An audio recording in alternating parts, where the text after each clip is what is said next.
In a quaint rural town where time seemed to flow more slowly and traditions held their place of honor, lived Margaret, a 75-year-old woman whose green eyes reflected a life full of experiences. Her gray hair, always styled in an elegant bun, framed a face marked by time but still sweet from a life filled with love. Margaret resided in a modest yet cozy house with a small garden in front, where she lovingly tended to her cherished lilies. Each flower was cared for with the same devotion she had given to raising her only son, Thomas. The living room walls were covered with photographs that told a story of a happy family, or at least that's what Margaret believed. Thomas, now 45, was a successful businessman, tall with broad shoulders and neatly trimmed black hair, exuding an aura of confidence and power. His eyes, once warm like his mother's, had grown cold and calculating over the years. Married to Laura, a woman 10 years his junior, Thomas seemed to have everything he ever wanted: a prosperous career, a beautiful wife, and two adorable children. Laura, in turn, was the kind of woman who turned heads wherever she went, with long red hair, piercing blue eyes, and a body sculpted by hours at the gym. She was the epitome of glamour, though her dazzling smile rarely reached her eyes, especially when directed at her mother-in-law. The morning of Margaret's birthday dawned bright as if the sky itself wanted to celebrate her 75 years. She woke up early, as was her habit, and prepared meticulously for the lunch to be held at Thomas's house. She donned her best dress, a light green number that highlighted her eyes, and pinned a pearl brooch, a gift from her late husband, to her chest. With a heart full of anticipation, Margaret took a taxi to Thomas's mansion. With each passing mile, her anxiety grew. She hadn't seen her grandchildren in weeks and couldn't wait to hug them. Upon arrival, she rang the doorbell, nervously adjusting her dress. The door opened to reveal Thomas, his usually composed face showing tension. "Mother," he said, his voice like ice. "What are you doing here?" Margaret felt as if she had been slapped. "Thomas, dear, it's my birthday. You invited me for lunch, remember?" Thomas's gaze hardened further. "There's no lunch, Mother. I think you're becoming senile." The words struck Margaret like arrows. She stepped back, confused and hurt. But I'm sure Laura called me." At that moment, Laura appeared behind Thomas, her face a mask of false concern. "Oh, Margaret, what a mix-up. I think you misunderstood. We didn't plan anything for today." Margaret felt the ground vanish beneath her feet. How could they forget her birthday? How could they treat her with such coldness? Tears began to form in her eyes. I am sorry," she stammered. "I just thought." "You thought wrong," Thomas interrupted brusquely, his face twisting in disgust. "Mother, I think it's time we had a serious talk. You can't just show up unannounced. Laura and I have our lives, our commitments, and we can't be at your disposal all the time." Margaret felt as if each word was a dagger to her heart. "But Thomas, I'm your mother. I just wanted to spend my birthday with you, with my grandchildren. The kids have extra classes," Laura interjected, her voice too sweet to be sincere. "You know how important their education is, don't you, Margaret?" Margaret nodded mechanically, feeling more and more lost. How had things come to this point? When had her son, the sweet boy she raised with so much love, turned into this cold, distant man? "Look, Mother," Thomas said, his voice now laden with impatience, "I think you should leave now. We have commitments, and you're delaying us." Margaret couldn't believe what she was hearing, her own son kicking her out on her birthday. She looked at Laura, seeking some sign of compassion, but found only a cold, calculated smile. "Thomas, please," she begged, her voice trembling. "I just wanted to spend some time with you. It's my 75th birthday." It was then that Thomas lost his patience, his face contorting in a mask of anger and frustration. "Enough, Mother. Don't you understand? We don't want you here. Not today, not ever." The words hit like a punch to the stomach. She staggered back, unable to process the cruelty of her son's words. "Enjoy the streets, Mother," Thomas said coldly before slamming the door in Margaret's face. Margaret stood there on the sidewalk, feeling as if the whole world had collapsed on her. The tears she had tried to hold back now flowed freely down her face.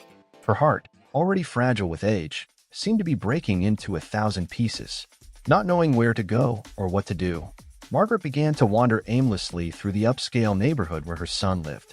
Each step was an effort, each breath a pain. How could her own son treat her like this? What had she done wrong? As she walked, lost in painful thoughts, Margaret didn't notice the approach of a car. It was only when she heard a familiar horn that she looked up, meeting the worried face of her friend Helen. Helen, a 70-year-old woman, was the opposite of Margaret in many ways. While Margaret was quiet and reserved, Helen was outgoing and full of life. Her short, brightly dyed red hair was a reflection of her energetic personality. "Margaret, what are you doing here alone?" Helen asked, stopping the car beside her friend. Seeing the state Margaret was in, her face filled with concern. "My God, what happened?" Margaret tried to speak, but the words got stuck in her throat.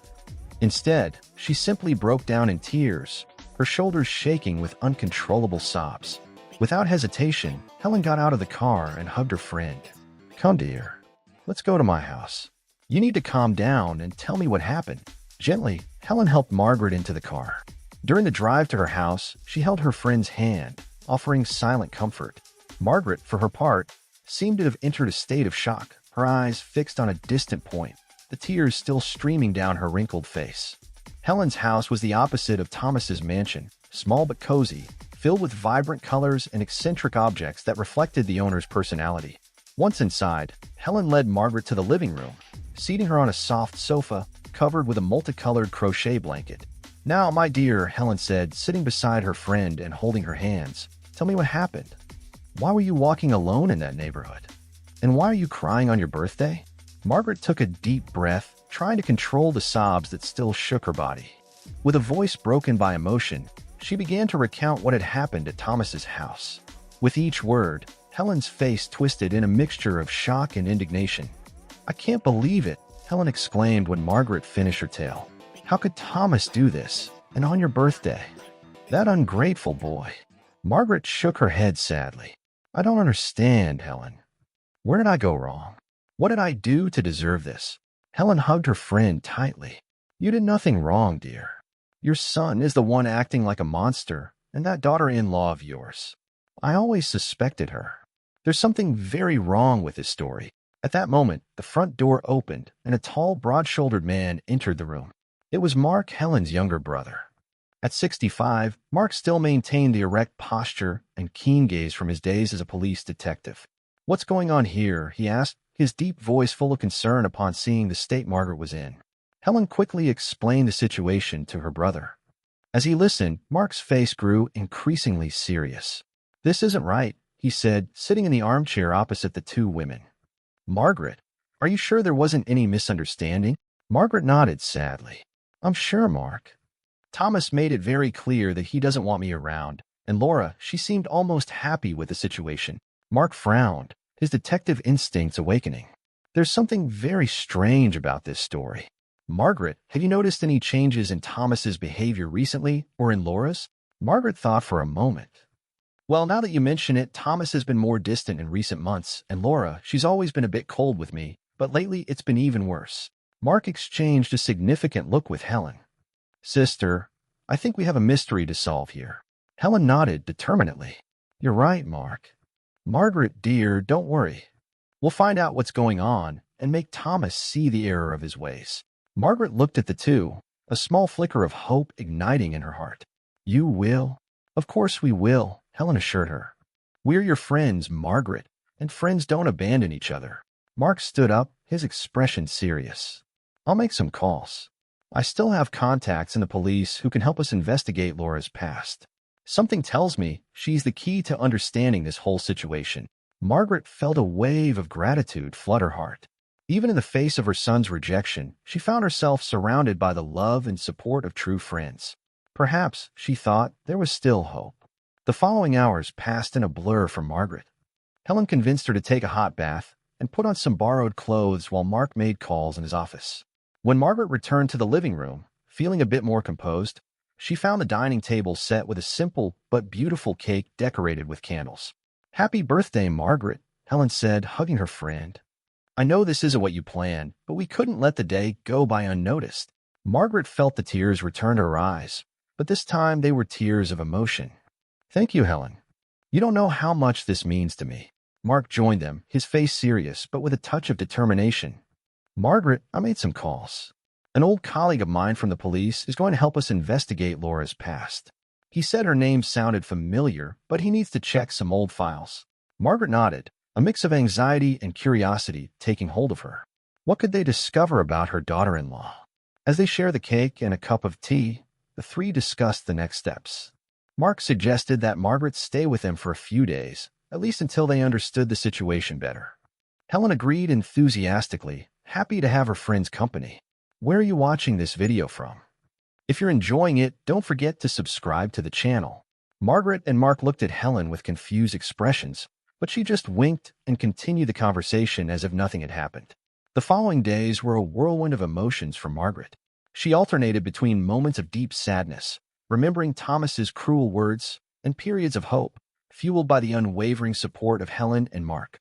Mark spent most of his time on the phone or in front of the computer, sifting through records and talking to old contacts. Helen, in turn, dedicated herself to distracting Margaret, taking her for walks in the park or teaching her how to crochet. It was on a sunny afternoon, about a week after the incident, that Mark entered the room with a grave expression on his face. "Margaret, Helen," he called, sitting heavily in the armchair. "I think we found something." The two women turned to him, expectant. "My contact at the police finally managed to access some old files," Mark began, his voice serious. "Apparently, Laura has an interesting history." Margaret felt her heart race. "What kind of history, Mark?" Mark took a deep breath before continuing. "Well, it seems that before marrying Thomas, Laura was married to another businessman, a man named Michael Johnson. The marriage lasted only 2 years, but during that time, Michael's company suffered significant financial losses. "And what does that have to do with Laura?" Helen asked. "Apparently," Mark continued, "there were suspicions that Laura was involved in embezzling money from the company. Nothing was proven at the time, and the case was quickly hushed up. Michael filed for divorce, and the company managed to recover, but many questions remained unanswered." Margaret felt a chill down her spine. "Do you think Laura could be doing the same thing to Thomas?" Mark nodded slowly. "It's a possibility we can't dismiss. Their behavior, the sudden hostility, all of it could be explained if Laura is manipulating Thomas and trying to distance him from you, Margaret." Margaret felt a mix of anger and concern. If this were true, her son could be in danger. But how to prove it? How to make Thomas see the truth? "What can we do?" she asked, her voice trembling slightly. Helen, who had been silent until then, spoke with determination. "We need to confront them, show Thomas what we've discovered about Laura's past." Mark shook his head. "It's not that simple, Helen. We don't have concrete evidence, just suspicions. If we approach Thomas directly, he might distance himself even further." Margaret agreed sadly. "Thomas has always been stubborn. If we accuse Laura without proof, he'll side with her." The three sat in silence for a moment, each lost in their own thoughts. It was Margaret who finally broke the silence. "What if," she began hesitantly, "what if we investigate further? If we could find concrete evidence that Laura is doing something wrong?" Mark looked at her with a mix of pride and concern. "That would be dangerous, Margaret. We'd be getting involved in something potentially illegal." "But it's the only way to save my son," Margaret replied, her voice gaining strength. "I can't stand by while Laura possibly ruins Thomas's life and my grandchildren's." Helen smiled, placing a hand on her friend's shoulder. "I'm with you, Margaret. If that's what you want to do, we'll help you." Mark sighed, but a small smile appeared on his lips. "Well, it looks like we'll need a plan." In the days that followed, the three worked tirelessly to uncover more about Laura's activities. Mark used his contacts to gather information about Thomas's company's finances, while Helen and Margaret scoured social media and discreetly spoke with neighbors and acquaintances. Gradually, a troubling picture began to form. There were discrepancies in the company's accounts that couldn't be easily explained. Employees had noticed strange behaviors from Laura when she visited the office, and more alarmingly, they discovered that she maintained frequent contact with a lawyer specializing in divorce and asset division. "She's preparing to leave him," Margaret said, horrified when Mark shared this latest information. "She'll ruin Thomas and then abandon him." Margaret's determination only grew with these discoveries. She knew she needed to act quickly to save her son and grandchildren. It was on a rainy afternoon that Margaret decided to take the next step. With Mark's help, she obtained the address of the law firm Laura was consulting. Determined to gather more information, Margaret prepared for an unexpected visit. "Are you sure about this, Margaret?" Helen asked, worried, as she helped her friend get ready. "It could be dangerous." Margaret nodded, her eyes shining with a mix of fear and determination.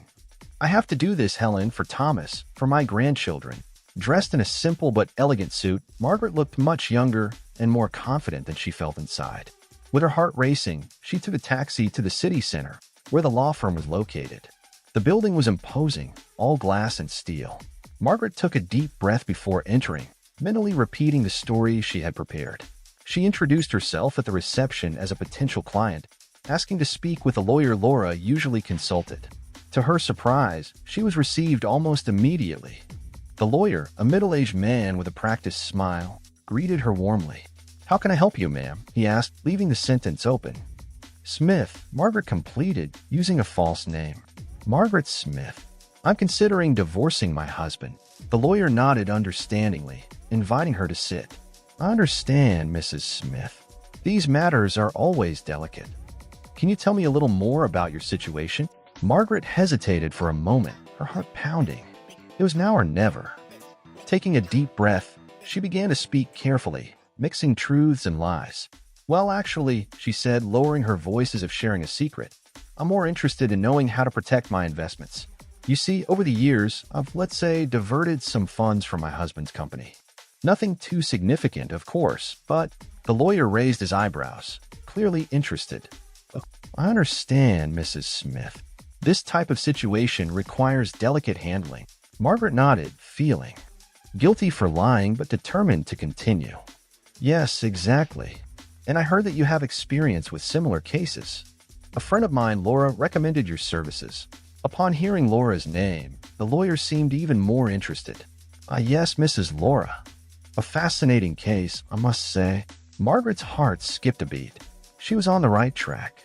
"She didn't give me many details, but she said you were helping her with a similar situation." The lawyer smiled, clearly proud of his work. "Well, I can't go into details, of course, but let's say that Mrs. Laura is well prepared for the future." Margaret felt a mix of triumph and horror. Her suspicions were being confirmed. Laura was definitely planning something against Thomas. The conversation continued for a few more minutes, with Margaret carefully extracting information without revealing her true intentions. When she left the office, her mind was racing with everything she had discovered. Back at Helen's house, Margaret shared her findings with her friends. Mark listened intently, his face growing increasingly serious. "Margaret," he said when she finished her account, "this is more serious than we thought. Laura isn't just planning to leave Thomas, she's actively stealing from his company." Helen gasped, shocked. "My God, what a terrible woman. How can we stop her?" Margaret felt a wave of determination sweep through her. "We have to tell Thomas, show him all the evidence we've gathered." Mark nodded slowly. "I agree, but we need to be careful. Thomas might not believe us right away." The three spent the night devising a plan. They decided that Margaret would go to Thomas's house the next day, accompanied by Mark. They would bring all the evidence they had collected, including the information about Laura's past and the discrepancies in the company's accounts. The next morning, Margaret dressed carefully, choosing a simple but elegant dress. Her hands trembled slightly as she got ready, but her eyes shone with determination. "Are you ready?" Mark asked gently when he arrived to pick her up. Margaret nodded, taking a deep breath. "I am. Let's save my son." The journey to Thomas's house seemed to last an eternity. When they finally arrived, Margaret felt her heart race at the sight of the imposing mansion. The last time she had been there, she had been cruelly rejected. Now she was back to fight for her family. With firm steps, Margaret rang the doorbell. Seconds later, the door opened, revealing a surprised and clearly uncomfortable Thomas. "Mother," he said, his voice a mix of confusion and irritation, "what are you doing here? And who is this?" Margaret took a deep breath, gathering all her courage. "Thomas, we need to talk. It's about Laura, and it's important." Thomas frowned, but before he could respond, Laura appeared behind him, her face pale at the sight of Margaret and Mark. "What's going on here?" she asked, her voice trembling slightly. Margaret looked directly into her son's eyes. "Thomas, please let us in. There's something you need to know." For a moment, Margaret feared that Thomas would shut them out again. But then slowly, he opened the door wider. "Come in," he said, his voice tense. "But whatever it is, make it quick." Margaret and Mark entered the house, feeling the weight of the moment. The next words could change everything. Margaret looked at her son, the man she had raised with so much love, and knew she was doing the right thing. It was time for the truth to come out. Thomas, she began, her voice firm despite the tremor in her hands. There's something you need to know about Laura. Margaret took a deep breath, gathering the courage for the words that would change everything. Thomas, Laura isn't who you think she is. We've discovered things about her past and what she's doing now that you need to know. Thomas frowned, looking from Margaret to Mark, then to Laura, who was visibly pale. What are you talking about, Mother? Who is this man? This is Mark, my friend Helen's brother, Margaret explained quickly. He's a former detective, and he helped us investigate Laura. Investigate? Thomas exclaimed, his voice rising in pitch. What right do you have to investigate my wife? Laura stepped closer to Thomas, placing a hand on his arm. Darling, don't listen to them. Your mother has clearly gone mad. Margaret felt a wave of frustration, but remained firm. Thomas, please listen to me. Laura has a history of financial fraud. Before marrying you, she was married to another businessman, Michael Johnson. During that marriage, his company suffered significant financial losses due to embezzlement. Thomas looked at Laura, who quickly denied it. That's absurd, Thomas. Don't believe these lies. Mark intervened, his voice calm and professional. Mr. Thomas, we have documents that support these claims. Furthermore, we've discovered discrepancies in your company's accounts that suggest something similar is happening now. Thomas seemed to hesitate, doubt beginning to creep into his eyes. What kind of discrepancies? Margaret seized the opportunity. Son, Laura has been making suspicious transfers. She's embezzling money from the company into personal accounts, and She hesitated for a moment before continuing. She's been consulting a divorce lawyer. The room fell silent for a tense moment. Thomas looked at Laura in panic. Is it true? He asked, his voice low and dangerous. Laura tried to maintain her composure. Of course not, love. Your mother is making all this up because she doesn't like me. Are you going to believe her over me, your wife? Thomas seemed conflicted, looking from Laura to Margaret and Mark. Do you have proof of these accusations? Mark nodded, producing a folder of documents he had brought with him. We do, Mr. Thomas. Here are the financial records, the information about Laura's past, and even recordings of her conversations with a divorce lawyer. As Thomas examined the documents, Laura's face grew increasingly pale. She began to back away toward the door. This is all a misunderstanding, she stammered. I can explain. But Thomas was no longer listening, his eyes scanning the documents, his expression shifting from shock to anger. You betrayed me, he murmured, looking at Laura. You stole from me, planned to leave me. Laura, realizing her facade was crumbling, changed tactics, her face contorting in a mask of anger. So what? You think I married you for love? I deserved more than this mediocre life you gave me. Thomas staggered as if he had been struck. Margaret stepped forward, wanting to comfort him, but he raised a hand to stop her. Leave, he said to Laura, his voice trembling with restrained rage. Leave my house now. Laura looked around like a cornered animal. For a moment, it seemed she would argue further, but then her shoulders slumped in defeat. Without another word, she grabbed her bag and left, slamming the door behind her. The silence that followed was heavy. Thomas sank into the sofa, suddenly appearing aged and weary. Margaret sat beside him hesitantly. Thomas, she began softly, I'm so sorry. I know this must be a terrible shock.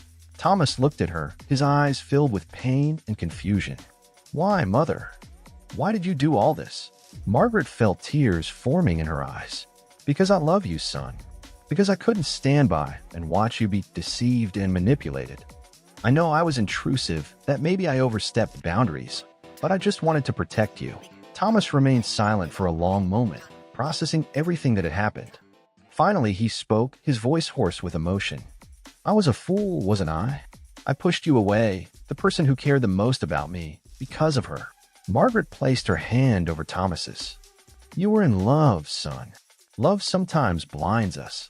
Thomas looked at his mother, his eyes filling with tears.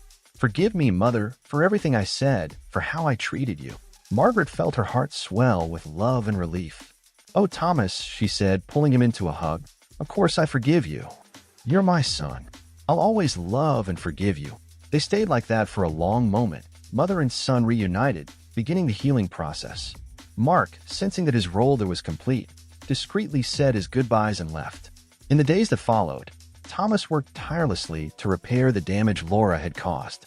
With the help of lawyers and accountants, he managed to recover much of the embezzled money and save his company from ruin. Margaret, in turn, temporarily moved into her son's house to help with the grandchildren, who were confused and hurt by Laura's sudden departure. With patience and love, she helped the family heal, re-establishing the bonds that had been damaged. Weeks passed, and gradually life began to return to normal. On a sunny afternoon, Margaret was in Thomas's garden, helping the grandchildren plant flowers when her son approached. "Mother," he said, sitting next to her on the garden bench, "I've been thinking a lot over the past few weeks about you, about our family, about everything that's happened." Margaret looked at him, noting how his eyes, once cold and distant, were now full of warmth and affection. "And what did you conclude, son?" Thomas smiled, a genuine smile that Margaret hadn't seen in years. "I concluded that I'm incredibly lucky to have you as my mother. You risked everything to save me, even after how I treated you. I'll never be able to thank you enough for that." Margaret felt her heart fill with joy. "Oh, Thomas, you don't need to thank me. That's what mothers do. We love unconditionally." Thomas took Margaret's hand, squeezing it gently. "I know, Mother, and I promise I'll never forget that. From now on, you'll always have a place in our home and in our lives. You're the heart of this family." Margaret smiled through the tears that formed in her eyes. "Thank you, son. That means more to me than you can imagine." They sat there, watching the children play in the garden, enjoying the sense of peace and family unity they hadn't felt in so long. Margaret looked up at the blue sky, feeling a deep gratitude. The journey had been difficult and painful, but in the end, love and truth had prevailed. As the sun began to set, painting the sky with shades of orange and pink, Margaret reflected on everything that had happened: the cruel rejection, the risky investigation, the shocking revelation. All had led to this moment of redemption and reconciliation. She knew there would still be challenges ahead. Thomas would have to deal with the legal and emotional consequences of Laura's actions. The children would need time to adjust to the new reality, and they would all have to work to rebuild the trust and family bonds that had been shaken. But looking at her son, seeing the love and regret in his eyes, Margaret felt a deep certainty that they would overcome any obstacle together as a family. "Grandma, look!" shouted one of the grandchildren, running toward her with a small bouquet of wildflowers in hand. "I picked these for you." Margaret smiled, taking the flowers and hugging her grandchild. "They're beautiful, dear." "Thank you." Thomas watched the scene with a loving smile. "I think it's time we went inside and prepared dinner," he said, standing up and extending his hand to his mother. "What do you think about cooking together today, like we used to when I was a child?" Margaret felt her heart fill with joy. "I'd love that, son." As they walked back to the house, with the children running ahead, Margaret felt a deep sense of peace and contentment. She had faced the most painful rejection of her life, but her strength and determination had not only saved her son from a terrible fate, but also restored and strengthened the family bond she cherished so much. The journey had been long and difficult, but the end result, a family reunited, stronger and more united than ever, made it all worthwhile. Margaret knew that no matter what the future held, they would face it together with love, understanding, and the wisdom that only difficult experiences can bring. As she closed the door behind her, Margaret took one last look at the garden bathed in the light of the setting sun. She smiled, grateful for every moment of this journey that had brought her back to the heart of her family. The future, she knew, would be bright, full of love and new memories to be created. And so, with her heart full of hope and gratitude, Margaret joined her family for another night of laughter, stories, and the kind of love that only a true family can provide. The circle was complete, the wounds were healing, and the future had never looked so promising.